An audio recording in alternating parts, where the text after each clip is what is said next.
Greetings and welcome to the Fan Perspective. I'm your host Nathan Allen. This is WNBA Weekly, the show where twice a week, usually on Mondays and Fridays, I talk about everything that's been going on recently in the association and things I'm looking forward to in the upcoming days. So starting with some of the games that were played this week, and we have starting on Friday, you have Pondexter and Charles. They're dominating as they lead the Liberty to their fourth straight win.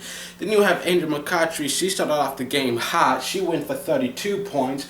The Dream led by 6 in the third, but that's just not enough against the Lynx. Maya Moore, she grabs 36 points. Lynx fight back in the fourth quarter to win their third straight. In the Storm, they had 4 players in double figures, led by 16 from Gatling, who came off the bench to dominate the paint.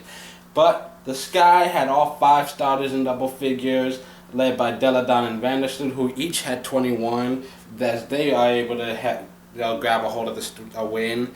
And then you have on Saturday only one game being played, possibly the biggest game of the week, one that I almost just completely skipped out on. You have the Shock and the Liberty. The Shock, who are on a 10-game winning streak, go into New York to face the Liberty, the number 1 team in the Eastern Conference, and they actually win.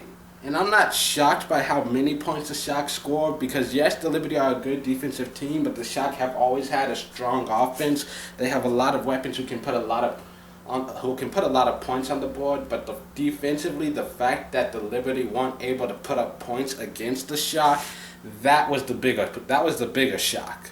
And so, long story short, Tulsa ends their 10-game winning streak by actually going into New York and getting a win. I was not expecting that at all. And then on Sunday, you had a lot of big games. You have the Sun going into Atlanta, and they looked like they were in control, but then McCoughtry leads the comeback. She and Gray both had 18 points, and so Atlanta's able to grab a win. Then you have the Lynx. They have 5 players in double figures, including 2 players with double-doubles. Maya Moore also one rebound short of a double-double as well. But the Mystics also had 5 players in double figures, led by 20 from Lada. They end up getting a really tough win.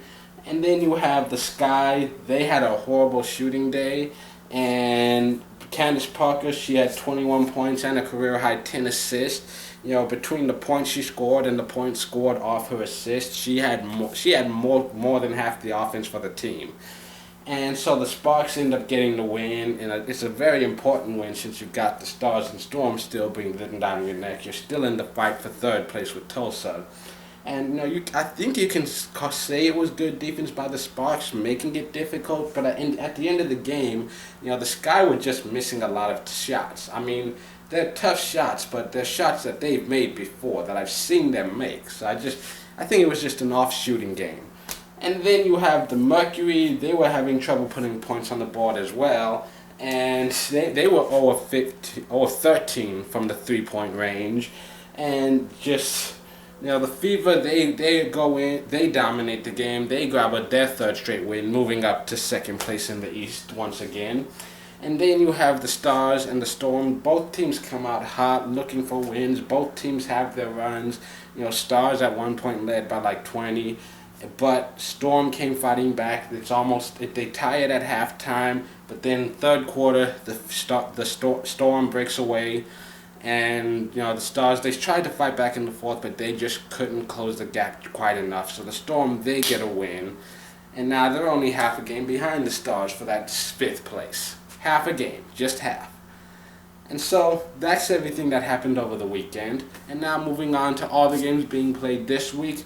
As always, every game that I mentioned is going to be played in Eastern Standard Time. I will tell you which ones are being broadcast nationally, but for the rest, check your local listings, or you can see every single game on WNBA Live Access. So there's only 2 games being played on Tuesday and 2 games being played on Wednesday. So make sure to check them out if you get the chance, because that's the only chance you're going to get till the weekend.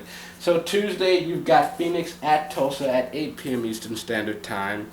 And right now, Phoenix still in the fight, trying to get for that 2nd seed, and they're looking to bounce back from a tough loss. Tulsa, they just got a tough win after a lot of long losses, and they're trying to stay in that 3rd seed, because Tulsa, nothing's guaranteed yet. They could still get knocked out of the playoffs completely if they go on another 10-game losing streak. which there's only like 10 games left in the season, so yeah. And then you've got Indiana at Los Angeles. That one at 10:30 p.m. on NBA TV, and that one's just gonna be fun. Last time on Sunday, the Sparks just fought off the Sky, who at that time was second place in the Eastern Conference, and now they're facing the Fever, who are on a 3-game winning streak and currently holding second place in the Eastern Conference. So can they make it 2 for 2? Who knows? Then on Wednesday, you've got Washington at Minnesota, 8 p.m. Eastern Standard Time. And, they just played on Sunday. Washington grabbed a tough win. But a couple days in between, and now playing back in Minnesota, will the Lynx be able to turn it around, grab a win? And then you've also got New York at San Antonio at 8 p.m. Eastern Standard Time on NBA TV. And San Antonio, they're one loss away from being in last place. And New York, they're a couple wins away from clinching a playoff berth. So that's it for this edition of WNBA Weekly. Tune in on Thursday actually for another all-new edition. And until then, this has been the Fan Perspective. I'm your host, Nathan Lyle. Have a good week.